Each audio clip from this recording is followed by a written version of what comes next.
दोस्तों, कैसे हैं आप लोग। एक बार वापस से आपका स्वागत है मेरे चैनल में। आज मैं आपके लिए लेके आया हूँ जो हमारे अंतर्राष्ट्रीय संगठनों की एक सीरीज चल रही थी इंटरनेशनल रिलेशंस के अंदर। तो इसके अंदर एक और टॉपिक है हमारा। टॉपिक का नाम है शंघाई कॉरपोरेशन ऑर्गेनाइजेशन।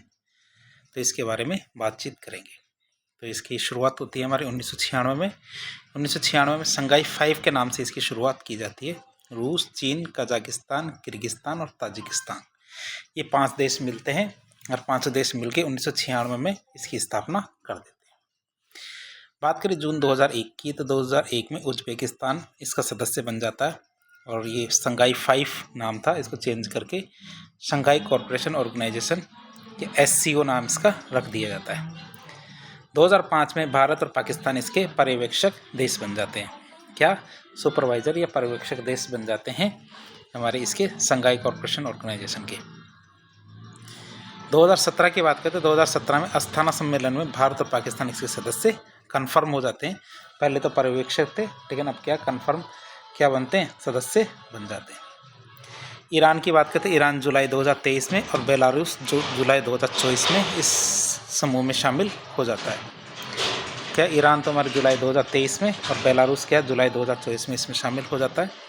तो इस तरह संगठन में कितने सदस्य हो जाते हैं, संगठन में टोटल 10 सदस्य हो जाते हैं। आप देख सकते हैं हमारे शंघाई कॉरपोरेशन ऑर्गेनाइजेशन क्या जो लोगो है, तो वो लोगो किस तरह है। मुख्यालय की बात करें तो शंघाई कॉरपोरेशन ऑर्गेनाइजेशन का मुख्यालय हमारे बीजिंग चीन में। कहाँ पे, बीजिंग चीन में इसका मुख्यालय। वर्तमान में देखें तो वर्तमान में 2 पर्यवेक्षक राष्ट्र इसके अंदर कौन कौन से, अफगानिस्तान और मंगोलिया। कितने, अफगानिस्तान और मंगोलिया इसके पर्यवेक्षक राष्ट्र। शुरुआत की बात करें तो आरंभ में इस संगठन की स्थापना सुरक्षा सहयोग के लिए की गई थी कि सारे देश मिलेंगे और आपस में किसी से युद्ध हो जाता है या कोई दिक्कत आती है तो आपस में, जैसे नाटो है, वॉर्सो पैक्ट था, उस तरह से आपस में सुरक्षा के लिए सहयोग करेंगे। जैसे आतंकवाद, अलगाववाद, उग्रवाद, इनका सामना करने के लिए इसकी स्थापना की गई थी। लेकिन वर्तमान में राजनीतिक और आर्थिक सहयोग का कार्य भी कर रहा है। अब बात करें, अक्टूबर 24 में पाकिस्तान के इस्लामाबाद में वार्षिक शिखर सम्मेलन का आयोजन किया गया था। हाल ही में जैसे देखें कि लास्ट शिखर सम्मेलन कहाँ हुआ था, तो 2024 में पाकिस्तान के इस्लामाबाद में इसका वार्षिक शिखर सम्मेलन आयोजित हुआ था। अगला 2025 में, मतलब इस साल रूस में आयोजित होगा, लेकिन वो कब आयोजित होगा अभी फिक्स नहीं हुआ है। बात करें भौगोलिक दायरे और जनसंख्या के मामले में, यह दुनिया का सबसे बड़ा क्षेत्रीय संगठन है जो दुनिया के लगभग 24% एरिया, यूरेशिया का तो 65% और दुनिया की 42% आबादी इसके अंदर कवर होती है। क्या, दुनिया की 42% आबादी इसके अंदर कवर होती है।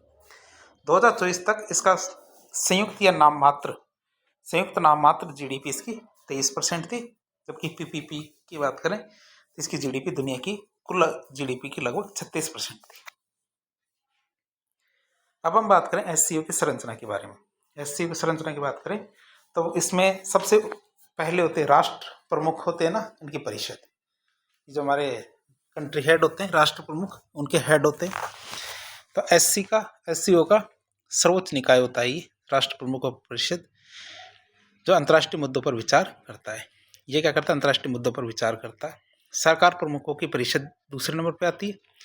ये क्या करती है, आर्थिक मुद्दों पर चर्चा करती है और संगठन के बजट को मंजूरी देती है। क्या, आर्थिक मुद्दों पर चर्चा करती है और संगठन के बजट को मंजूरी देती है। फिर आता है मंत्री परिषद, विदेश मंत्रियों की परिषद, तो दैनिक गतिविधियों से संबंधित मुद्दों पर विचार करती है। फिर आता हमारा रैट्स का बात करें, क्षेत्रीय आतंकवाद रोधी संरचना, तो आतंकवाद, अलगाववाद, उग्रवाद से निपटने के लिए काम करती है। SCO सचिवालय की बात करें तो बीजिंग में स्थित है, जो सूचनात्मक, विश्लेषणात्मक और संगठनात्मक सहायता देने का काम करता है। तो ये संगठन है हमारे, तो SCO के। अब बात करें SCO की, तो SCO के यदि भारत सदस्य बनता है तो इससे भारत को क्या लाभ है, क्या फायदा है। इससे क्या होगा, भारत की मध्य एशिया से जुड़ी जो नीति है इसका क्रियान्वयन आसानी से हो पाएगा। दूसरी बात देखें तो बहुध्रुवीय विश्व है, उसके निर्माण के लिए रूस और चीन के साथ सहयोग किया जा सकेगा। क्या होगा, जो बहुध्रुवीय विश्व के निर्माण की हमारी जो मंशा है, तो उसके लिए रूस और चीन के साथ सहयोग भारत कर सकता है। चीन के प्रभाव को कम करने में भी सहायता करेगा, क्या करेगा, चीन का प्रभाव इससे कम होगा।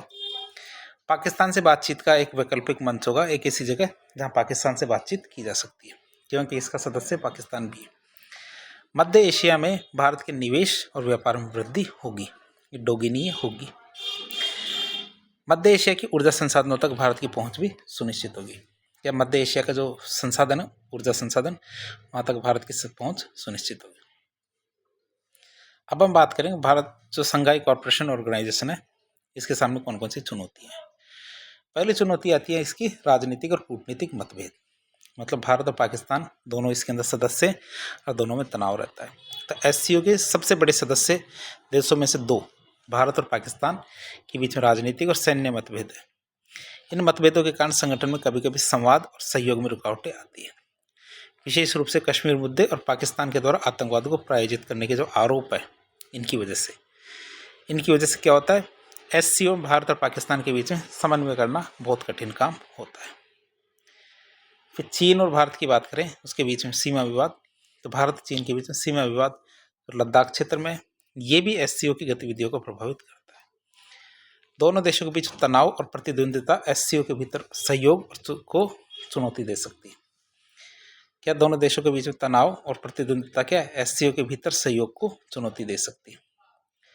फिर बात करें आतंकवाद, अलगाववाद और उग्रवाद, तो एससीओ का प्रमुख उद्देश्य क्षेत्रीय सुरक्षा है। एससीओ का प्रमुख उद्देश्य क्या, क्षेत्रीय सुरक्षा है, और संगठन आतंकवाद, अलगाववाद, उग्रवाद से निपटने के लिए प्रतिबद्ध है।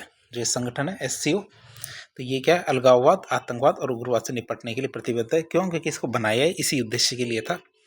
हालांकि सदस्य देशों के बीच में विभिन्न दृष्टिकोण और आंतरिक सुरक्षा संकट इसे बहुत चुनौतीपूर्ण बनाते हैं। क्यों, क्योंकि भारत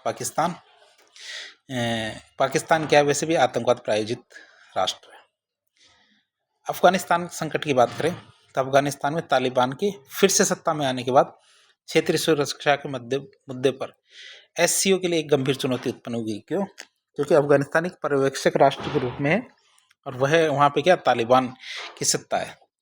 अफगानिस्तान का राजनीतिक संकट, आतंकवाद और नशीले पदार्थों की तस्करी एससीओ के सदस्य देशों की सुरक्षा खतरे में डाल सकती है। क्यों, क्योंकि ये जो हमारे गोल्डन क्रिसेंट है, तो ये हमारे ईरान, पाकिस्तान, अफगानिस्तान, तो ये इसके सदस्य हैं, तो ये खतरा है। फिर एससीओ को अफगानिस्तान के मुद्दे पर सहयोग करने की आवश्यकता है, लेकिन विभिन्न देशों की विभिन्न नीतियां इसे और भी जटिल बना देती है। फिर बात करें आर्थिक असमानता और विकास की। क्या आर्थिक असमानता और विकास की बात करें तो एससीओ के सदस्य देशों के बीच में आर्थिक विकास में असमानता है। चीन और रूस जैसे देश आर्थिक रूप से बहुत शक्तिशाली है, जबकि पाकिस्तान, तजाकिस्तान, किर्गिस्तान जैसे देश अभी भी कम विकसित है। यह आर्थिक असमानता संगठन के बीच में जो प्रभावी सहयोग है उसको मुश्किल बना देती है। फिर चीन की बेल्ट एंड रोड इनिशिएटिव की बात करें तो चीन के नेतृत्व में बेल्ट एंड रोड इनिशिएटिव का उद्देश्य एशिया, यूरोप, अफ्रीका में इंफ्रास्ट्रक्चर के विकास को बढ़ावा देना है।